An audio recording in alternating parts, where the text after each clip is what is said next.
Hello. Hello रिया, कैसी है तू? कुछ भी ठीक नहीं चल रहा प्रिया। क्या करूं, कुछ समझ नहीं आ रहा। क्या हुआ है तुझे? शहर का शोर अब बिल्कुल अच्छा नहीं लग रहा। मैं कुछ लिख भी नहीं पा रही हूं और ऊपर से पब्लिशर भी बोल रही है कि जल्दी सबमिशन करना है। एक काम करना, क्या मेरे गांव वाले घर में घूमा कुछ दिन, खाली पड़ा है। वहां तुझे कोई डिस्टर्बेंस भी नहीं होगा। मैं कल तेरे पास चाबी भिजवा दूंगा। आम का पेड़ है, खेत है, लाइट भी है, इंटरनेट भी है। प्रिया, जा सीधा, मुझे ज्यादा कन्विंस मत कर। राजेश, मैंने हाँ बोल दिया, लेकिन मुझे नहीं पता था कि ये हाँ बोलना मेरी जिंदगी बदल देगा। मैम, ये चाबी भेजी है प्रिया मैडम ने। मैंने गार्ड से चाबी ले ली और शाम को गांव जाने के लिए निकल गई।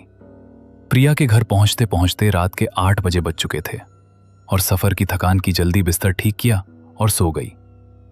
राजेश, और एक बात, जब मैं उस गांव में पहुंची तो वहां ज्यादा घर दिखाई नहीं दे रहे थे। मैंने सोचा रात हो चुकी है, इसलिए शायद मुझे सारे घर दिखाई नहीं दे रहे हैं।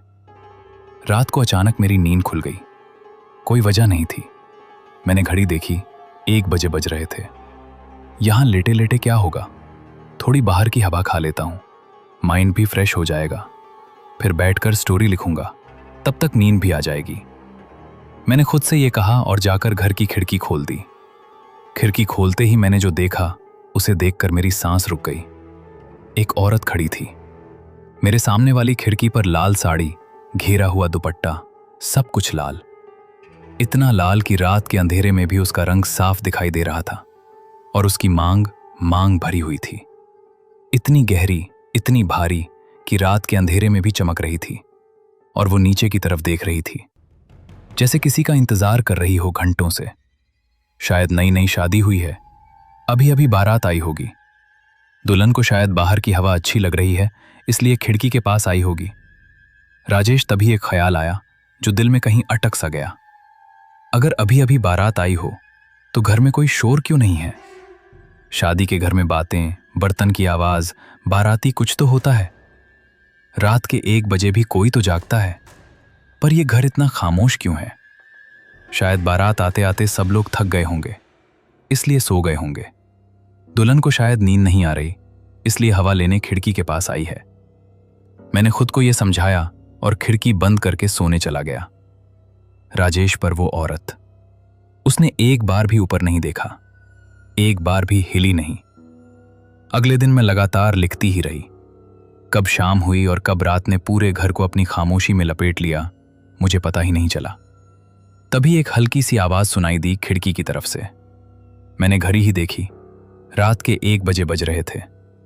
दिल में एक अजीब सी बेचैनी के साथ मैं धीरे धीरे खिड़की की तरफ बढ़ी। और जैसे ही मैंने खिड़की खोली, जो मैंने देखा उसने मेरे पैरों तले जमीन खींच ली। वही औरत, वही लाल दुल्हन का जोड़ा, और बिल्कुल वैसे ही उसकी मांग भरी हुई थी, और वो बस नीचे ही देख रही थी।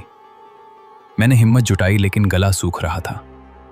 फिर भी मैंने धीमी आवाज में पूछ ही लिया, दीदी, मैंने आपको कल भी इसी जोड़े में देखा था और आज भी। क्या आपको दुल्हन बनकर रहना पसंद है? मेरे इतना कहने की देर थी। उस औरत ने धीरे से अपनी नजर उठाई, सीधा मेरी आंखों में देखा, और अगले ही पल उसने मेरे मुंह पर जोर से खिड़की बंद कर दी। ये कैसे हो सकता है? ये नहीं हो सकता। राजेश, उस रात मैंने जो सपना देखा उससे मेरी सांसें ही थम गई। वही औरत जो पिछले 2 दिन से मेरी सामने वाली खिड़की पर चुपचाप खड़ी रहती थी। उसकी बस का एक्सीडेंट हुआ था। अगली रात मैं पहले से ही खिड़की के पास खड़ी थी। सामने वाला घर पूरी तरह से खामोशी में डूबा हुआ था, जैसे वहां कभी कोई रहता ही ना हो। मेरे दिमाग में बस उस रात का सपना घूम रहा था, वही एक्सीडेंट, वही चेहरा। तभी उस औरत ने खिड़की खोली, और आज भी वो उसी लाल दुल्हन के जोड़े में थी। दीदी, कल के लिए सॉरी।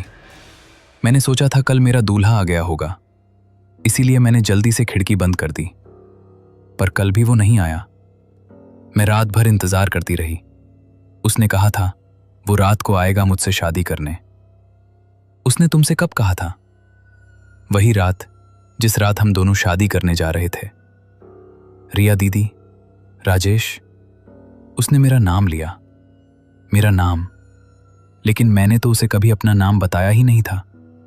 आपको मेरा नाम कैसे? मैं तो आपसे पहले कभी मिली भी नहीं।